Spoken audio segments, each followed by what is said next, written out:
yo tengo tres preguntas, ¿no? La primera, a mí me interesa mucho el factor falangista o fascista que marcó el nacionalismo de los años 50, ¿no? Sí. El otro elemento que a mí me interesa es, Evo Morales no tiene una aceptación total desde el mundo indígena. Yo quisiera saber qué alternativa o qué oposiciones existe dentro del indigenismo a Evo Morales, ¿no? Y la tercera pregunta es en torno a la alfabetización y el papel de Cuba. ¿Qué elemento ideológico puede haber en el hecho de que la alfabetización venga desde Cuba? ¿Qué efecto ideológico, además del efecto puramente técnico de la alfabetización, ¿no? A mí me interesa la opinión suya sobre estos tres puntos. Bueno, con relación al tema de la falange, el nacionalismo del 52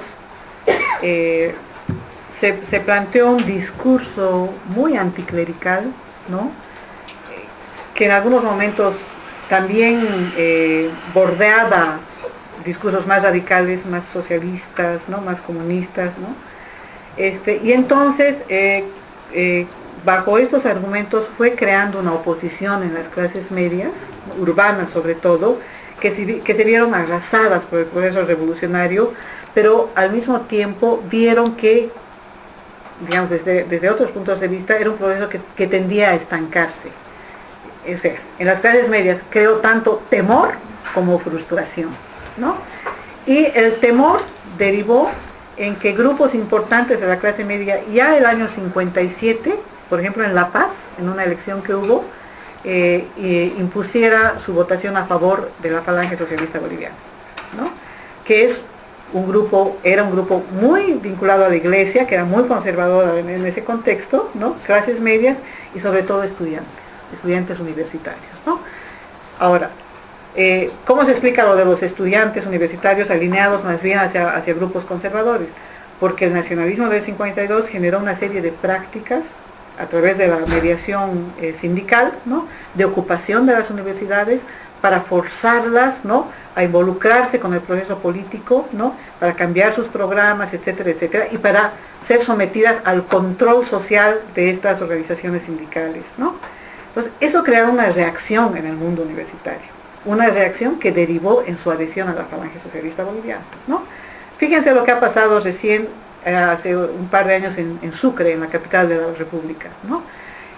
Hubo la intención del gobierno del MAS, igual a nombre del control social, ejercer cierto tipo de presión sobre la Universidad de Potosí, a través de la nueva constitución política del Estado, crear mecanismos de control sobre las universidades. Inmediatamente generó una reacción en la academia universitaria, una reacción de oposición al MAS.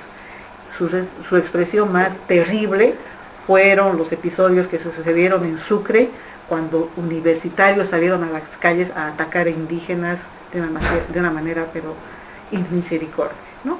Entonces, una cosa viene con otra, ¿no? Y se explica entonces la reacción y la derechización del mundo de la clase media urbana frente a estos procesos, ¿no? Y otra parte de esta clase media, como les comentaba, con la figura de Quiroga Santa Cruz, sintió que el proceso no iba y que estábamos en un escenario de frustración más bien, ¿no? Y que por lo tanto eso conllevaba necesariamente el aislamiento de la clase media respecto al proceso político, ¿no? A este escenario se lo llamó el escenario de la clausura social, ¿no? Y eso también es muy problemático, muy peligroso, porque las clases medias traen consigo digamos, el pensamiento, la intelectualidad que le da argumentos a un proceso como este, ¿no? Y en tanto se distancian, se producen también quiebres que terminan frustrando a la sociedad en su conjunto. Con relación a la oposición indígena a Evo Morales, yo creo que el gobierno de Evo Morales es hegemónico indiscutiblemente en el mundo indígena, ¿no? Hay algunas figuras que están planteándose la necesidad de disputar el terreno, pero con muy pocas posibilidades, ¿no? Una de ellas es Víctor Hugo Cárdenas, ex vicepresidente de la República, de origen indígena, pero digamos que lleva el estigma de haber sido colaborador de un gobierno neoliberal, ¿no? Entonces, todavía es muy próxima la historia del neoliberalismo como para que la sociedad se alinee alrededor de él. Entonces no lo veo como una amenaza por ahora. Hay otros grupos indígenas en Cochabamba, hay un indígena muy importante, un campesino indígena, Alejo Vélez, que está intentando articular también una propuesta distinta a la del MAS, pero igual yo siento que no tiene la capacidad necesaria. Entonces creo que por ahora tiene asegurado el apoyo del movimiento indígena el presidente Morales, ¿no? Por lo menos de manera masiva y mayoritaria. Finalmente, el tema de la alfabetización, yo no conozco exactamente los métodos, no conozco los contenidos, ¿no? Pero lo que se visualiza de manera pública es el hecho de que, por lo menos en lo que ha durado este proceso hasta ahora, 125.000 personas, sobre todo mujeres e indígenas, ya saben leer y escribir, lo cual es un dato excepcional en una sociedad como la nuestra, aunque por contradicción con relación a una sociedad como por ejemplo la sueca, ¿no? O sea, es una cosa que eso ya se ha superado hace siglos acá, ¿no?